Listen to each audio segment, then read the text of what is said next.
Hey folks, Cornell with YouTube Fishing Vids. It has been a while. I'm out here for the first time, 2017, on my favorite local lake, 5-6 minutes from my house.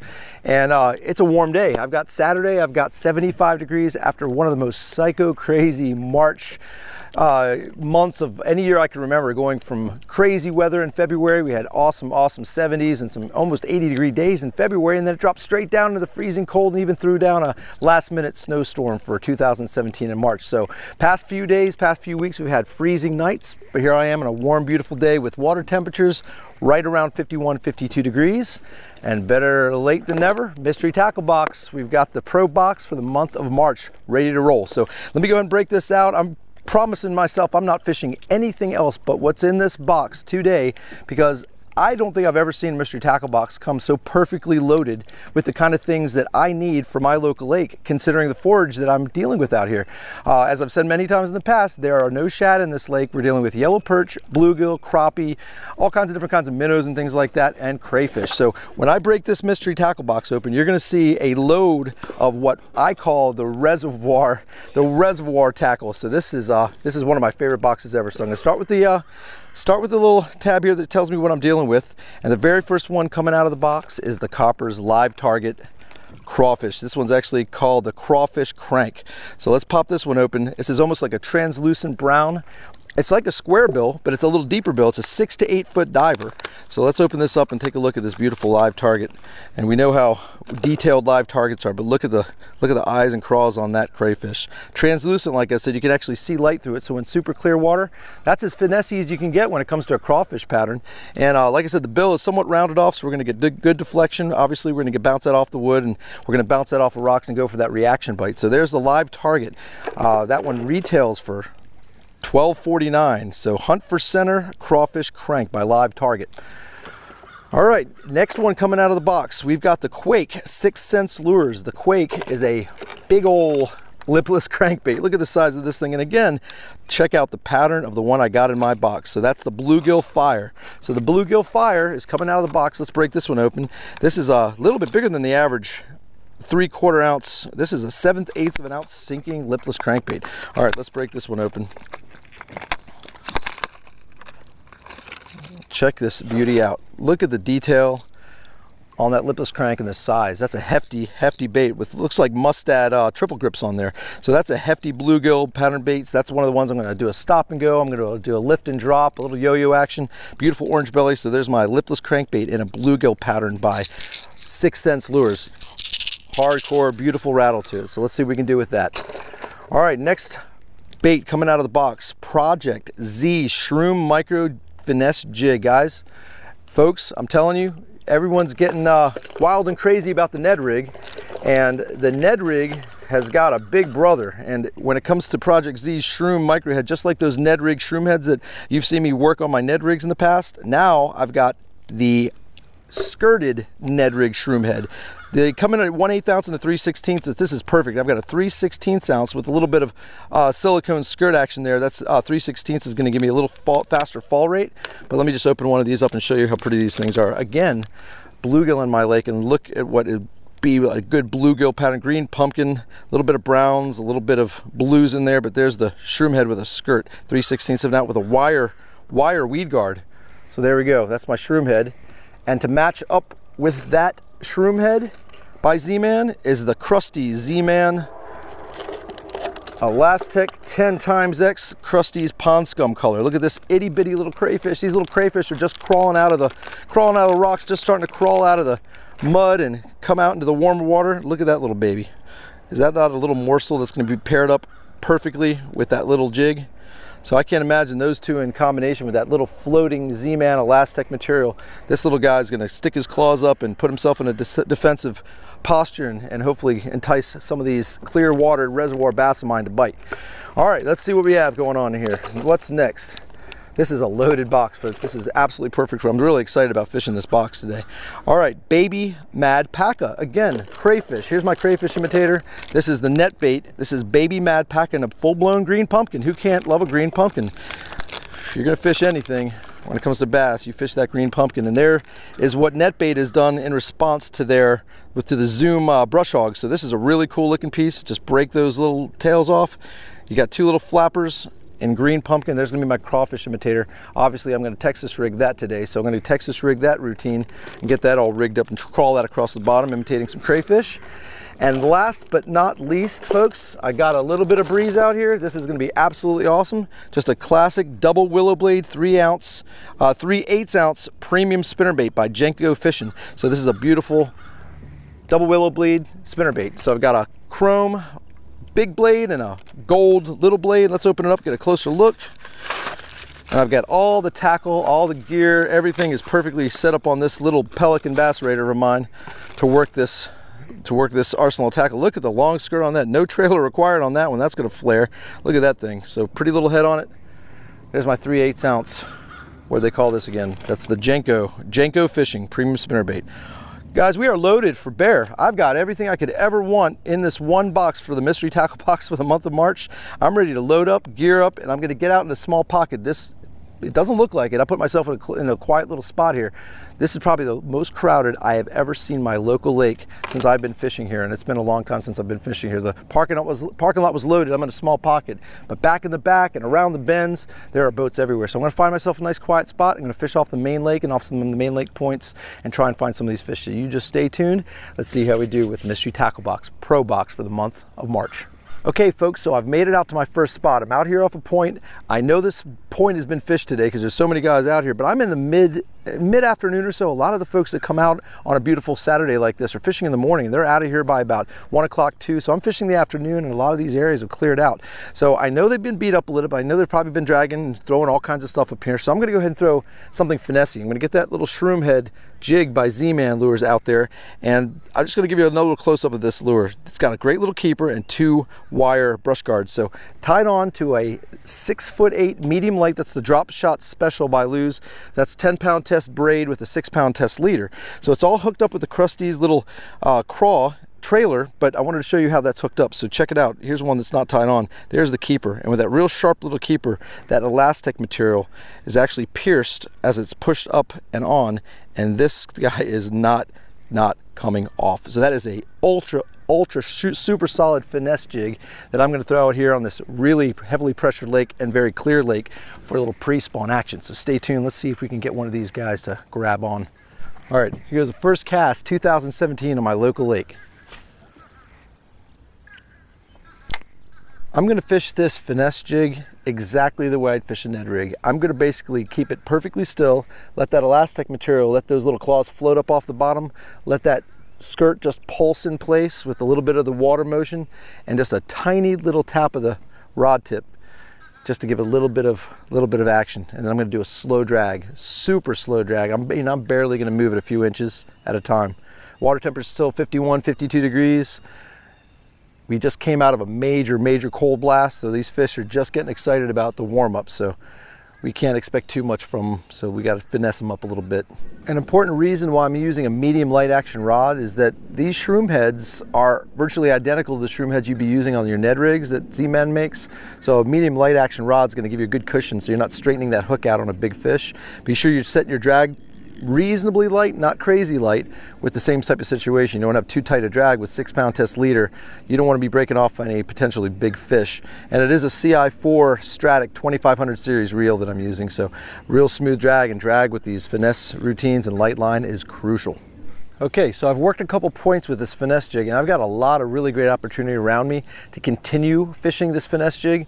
But as I move along, I am going to throw down and actually fish some of these other baits that come in the mystery tackle box for the month of March. And I've got a little ripple in the water, and if you may notice, these clouds have literally just rolled in within the past 5 minutes.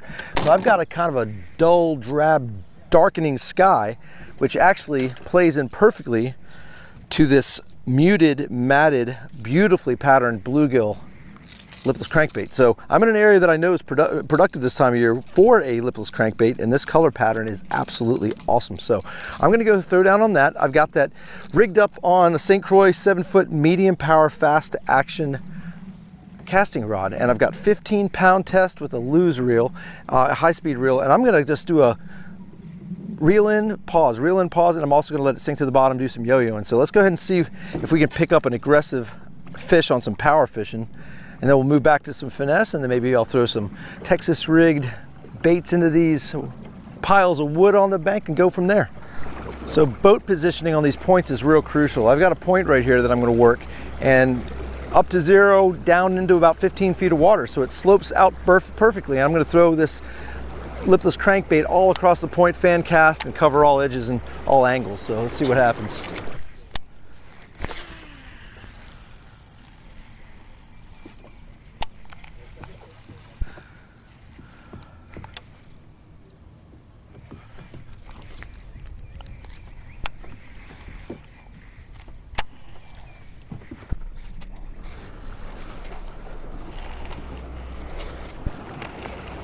All right, which is not uncommon when fishing. I'm snagged, so I've got a snag here on my 6 sinks. Oh, and it comes right off. That's the easiest thing to do, folks. If you are in a snag situation, and say you're new to having a boat, or you end up getting a nice little pelican like this, and you're out and about, and you get yourself snagged up, the most easy way to get your snags off is to go straight at your lure and just come back over the same spot that you were casting over. And basically, you're going to pull those hooks right out of whatever snag you got it into. Sometimes a lure retriever is required, but in most cases, if you're in too deep of water, to get your rod tip down there and give it a little jiggle, just go right over top of your bait, and you're going to have it pop right out. So like I mentioned, this Quake by 6th Sense Lures, it's almost an ounce. It's heavy. This thing casts a country mile. If you want to check this out, watch this thing fly. I mean, that's like half my spool right there. It's way, way out there. And here's a perfect time and an opportunity to give you an idea of what kind of retrieves I'm utilizing here. So basically, I'm sitting here in 8-10 feet of water. That's probably already at the bottom. I actually watched the sink rate and watched the type of fall that this Quake lure has, and it's actually got somewhat of a gliding fall to it. It doesn't go straight nose down. It kind of slowly glides. It's not a rock sinking through the water column, which is excellent for the yo-yo technique. So if you're yo-yoing this and you have it on the bottom, you're basically lifting that lure up, letting it flutter up off the bottom, and you're catching up with the slack and maintaining some contact with the lure. So when they normally hit it, which is on the fall, you'll detect that strike. So a little lift, follow it down. Lift off the bottom and follow it down. So I'm basically taking that bluegill patterned lipless crank, and I'm making it look like a fluttering, struggling bluegill coming up off the bottom and just slowly dying to the bottom. So hopefully that'll entice a bite. But another great option and another great retrieve is just a straight retrieve with a pause, just like you would a normal crankbait.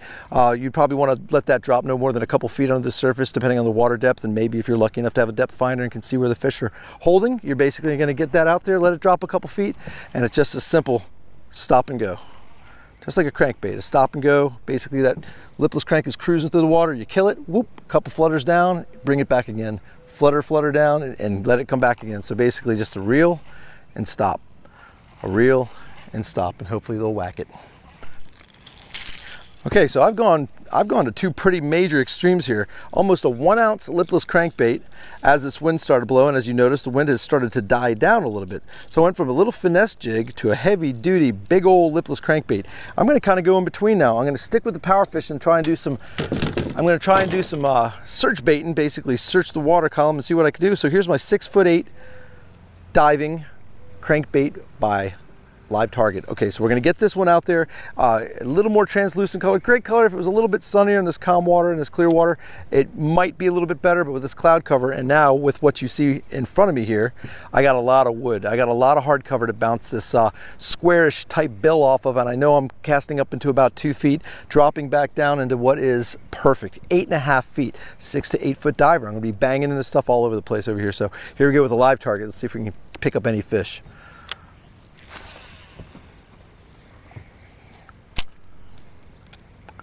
I've got turtles all over the wood. Spring is here, folks. I don't know what these poor amphibians and reptiles were doing over the course of the past couple weeks with a snowstorm and sub-zero weather at night. It must have been crazy, but boy, that was my first cast with this Live Target. Take a look at the action on this thing. That has got awesome, awesome action. Yeah, check it out. So it's kind of got a muted beige orangey tips to the claws, and then darkens out into a little bit more of a brown body with a really clear belly. So when that goes through the water in this clear water, it's got a really unique color to it. You can see those claws towards the end of the crankbait just kind of flashing with that darker head on it. So that's pretty awesome. So yeah, we got turtles and we got crawfish hopefully running around in the wood.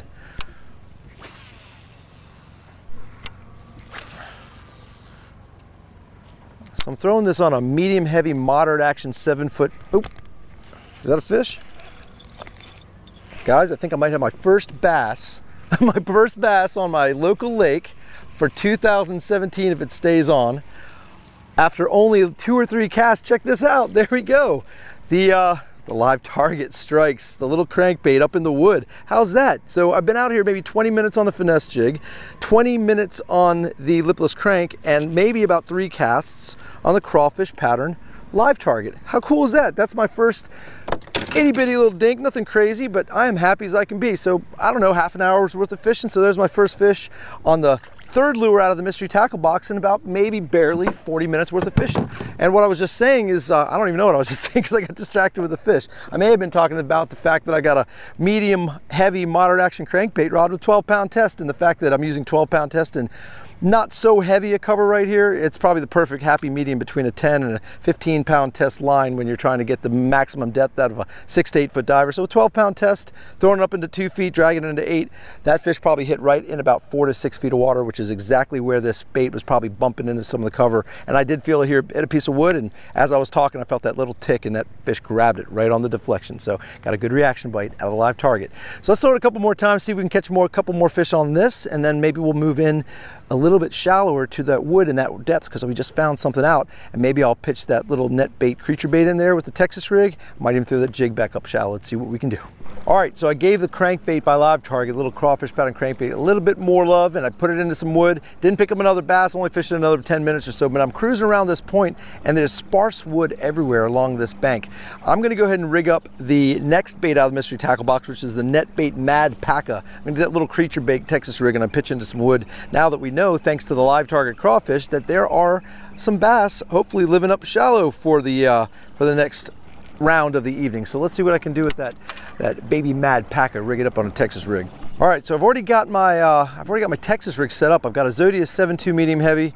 I got my Lose reel, 15-pound test, and I've got one of the newer hooks by Mustad. That's the Big Bite grip pin. So I've got a 5/16 ounce tungsten pegged, and there's the new grip pin. So that's the grip pin worm hook, but it's got a big bite to it. So it's got a little bit wider gap here to the hook. So with these creature baits, you know, these type of creature baits that have thinner bodies, you know, not the sweet beaver type big creature baits that need a little bit of a wider gap hook or an extra wide gap hook or even a flipping hook, these little creature baits like this with these thinner bodies, almost worm sized bodies, those thinner profiles, a little worm hook idea is actually ideal, but this actually gives you even a wider gap, just a little bit more of a bite to get a really good hook set. So the grip pin is an awesome concept now by Mustad. So we're going to go ahead and set this up, and with that grip pin, you see how the eye to the bend is a little bit longer. So we're going to go ahead and make sure that when we Texas rig this net bait, we're going to go in just a little bit farther. So if you actually line this up, and you can see about how far you want to go in, you want to just go in just underneath, just in far enough that you cover up the eye of the hook and the knot. So I'm going to go in straight down the center, about almost a little over the bend, just a little over the bend. I'm going to come straight out, and this is really cool with the grip pin. Watch how this works. So the grip pin's going in, just slide that in real gentle, just let it glide up over, and the grip pin pops out. And once the grip pin pops out, you put that little bit of meat right over the eye of the hook and right over the knot, and the grip pin is locking it on. So that's not going anywhere. That grip pin's going to keep that in place, keeping your soft plastic from bundling up in the mouth of a fish, keeping your hook set solid, and with that wider gap to that round bend, that's going to be a really, really great penetrating hook. Of course, it's a Mustad Ultra Point, so it's a beast. Now, what I'm going to do to Texas rig this, I'm not going to go ahead and go perpendicular on the bait and then Texpose it since it's a thin body bait. What I'm actually going to do is I'm just going to slide in that bait just a little hair back, and I'm going to go straight in, and that's going to give you an absolutely perfect Texas rig. So with that wide gap hook and that net bait, I'm going to set it up with a little crawfish scent, and maybe just go ahead and penetrate that soft plastic hair just to get a little starter hole for when that fish, hopefully that fish bites, and that hook's going to be ready to go. So there is the tungsten. That's about 5/16 like I said, and it's pegged pretty good on 15-pound test. And we're ready to flip up into some wood. I'm excited to do a little flipping. I hope I can pick up a bass. I have not skunked today, so that's at least a good start. And then as we get out and run back home, I'm gonna hit some of the main lake points, and if there's a little bit of a breeze, the last bait out of the mystery tackle box is that really, really great spinner bait we're gonna play with. So stay tuned.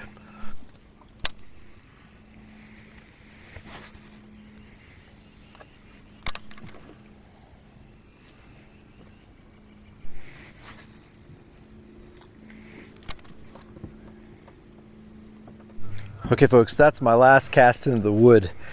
I've been putting some dents in the wood and it ain't happening, so I'm glad to get that one fish on that crankbait. But if you look behind me, I got a big old set of riprap. I'm gonna go take that crankbait back onto some riprap and bang that crawfish pattern live target through the rocks and see if I can pick up another one. And then, like I said, I'm gonna work my way back towards the ramp, and I don't know if I'm gonna get any more wind out of here, but I'm gonna still throw that spinnerbait and see if I can pick something up with that too, so stay tuned. Okay folks, it's a slow day. It's no surprise after 3-4 so many days of icy, freezing cold. I'm talking sub-zero. It was wind chills in the teens out here for the past few nights. I'm gonna take this Jenko spinnerbait, a 3/8 ounce spinnerbait with double willows. I'm looking at my depth finder in about 14 to 16 feet of water. I'm seeing some bass right off the bottom, just a little bit off the bottom. They're not biting the finesse jig. I threw it up into the riprap, the crankbait. I'm gonna go ahead and see if I can slow roll this spinnerbait on the bottom, right in the front of these bass's nose. So let's see what I can do with a little slow rolling at the fish that I could actually see. And if they're not biting, they're not biting. But gosh, we've got a heck of a box here filled with stuff that when the bite turns on, I can't wait to actually throw some of these baits back out here. But slow rolling is a simple concept. Same exact rod and reel that I was throwing the 6 cents lipless crankbait on, just a medium action, let's see, a medium power fast action 7 foot with 15-pound test, and it's down on the bottom. I waited a good few seconds, it's down there. So now I'm just gonna slow crawl it. Those blades are just barely turning. So a slow roll all the way back to me, and if something wants to pop it, we'll be in good shape.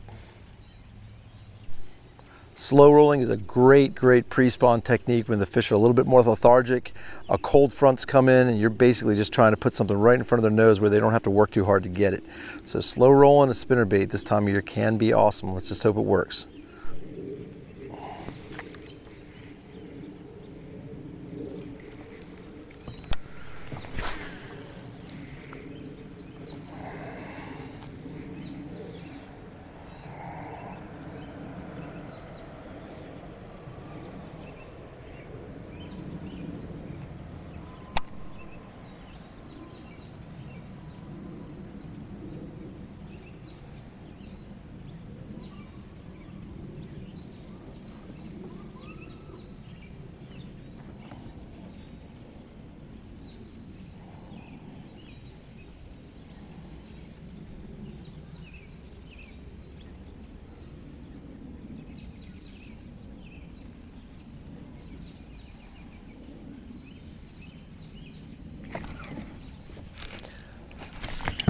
Oh, I almost got knocked out of the boat. That's the third cast slow rolling the Jenko spinnerbait, and it's a nice one. Oh my God, that is so awesome. I decided to do that. I saw the fish down there and I felt them. It was like a swim bait bite. It just ticked. And this is a nice springtime bass, guys. I hope I can land this one. He looks like he's hooked pretty good. Look at this bass. Slow rolling. Don't go anywhere. I got you. Slow rolling a spinnerbait out of the mystery tackle box for the month of March. Look at the hooks head on that, right in the nose. Seriously guys, right after I talked to you about what I was wanting to do, that was, I think, the second cast, just letting it go straight to the bottom. And look at that beauty. That is absolutely awesome. The last bait I decided to throw out of the mystery tackle box. The sun is going down. I knew power fishing was gonna be tough once the wind died down, so a perfect thing to do, the perfect thing to do. If you have a spinnerbait, if you have a lipless crankbait, you can kind of do it, but sometimes it's just a little bit too noisy. Getting those real slow moving blades right across the bottom is going to get those fish that are just sitting there waiting for a meal to fly in front of their face to bite. So there it is. That is got to be at least a 4+. So very happy with that. So let's go ahead and put her back and maybe throw in a couple more out there and see what I can do. So it looks like the bigger fish have pulled off and are a little deeper. They're not quite out shallow. You might catch a dink or two up shallow here and there. But this riprap, if you can see, I'm literally just paralleling the riprap out here as it slopes from 0 out to 20. I'm out here in about 15 feet of water, seeing a few fish just kind of cruising. Just a handful of fish on the depth finder, and that's all it took, just to cover a little bit of water, slow crawl a spinnerbait right in front of their face and whack one. That is just an absolutely awesome feeling, an even better feeling to get a mystery tackle box with a lure that can do it. So hats off to Jenko Fishing. They got a spinnerbait that caught me a great big giant first day on my local lake bass. That's also got to be a really good example of how versatile a spinnerbait is, and how not obsolete a spinnerbait is. A lot of folks are done throwing the spinnerbait. They think it's all about the chatterbait. They think it's all about all kinds of swim baits and all sorts of other options that are out there new on the market. But a spinnerbait, folks, you know, everyone also thinks wind. You know, wind is the only way to go with the spinnerbait.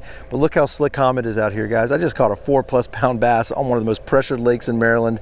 And slow rolling a spinnerbait in 52-degree water, super slow, just got it done. And just gives you another perfect example why a spinnerbait is truly one of the most versatile baits in the bass fishing world. Okay folks, I'm gonna call it a warm, cozy spring day has now turned into a pretty darn chilly night, and I foolishly didn't bring a jacket, so it's time to go. Mystery Tackle Box Pro for the month of March, absolutely incredibly loaded with some of the most awesome baits I could have hoped for my first day out of my local lake for 2017. Dodged the skunk with a crawfish pattern live target, played with a whole bunch of other baits that I know will work great on this lake on another day or any other day when I have maybe more time. 3.5 hours of fishing, not bad, especially when you pick up a Jenko spinnerbait out of the Mystery Tackle Box and decide to slow roll it on a crazy slick calm day like this in 15 feet of water, and you whack a 4+ pounder. Perfect example of why a Mystery Tackle Box is such a great option. You never know what bait you're gonna pull out, and challenge yourself to do a different technique or a unique technique or something you never tried before to land you the biggest fish of your day, if not the biggest fish of your life. So folks, if you have any interest in considering a Mystery Tackle Box subscription, go ahead and treat yourself. Go into my description below. You'll find a $10 off your first month subscription code. It's YTFV, short for YouTube Fishing Vids. So as always, I appreciate you joining me. As always, I appreciate you subscribing. And until we meet again, over and out.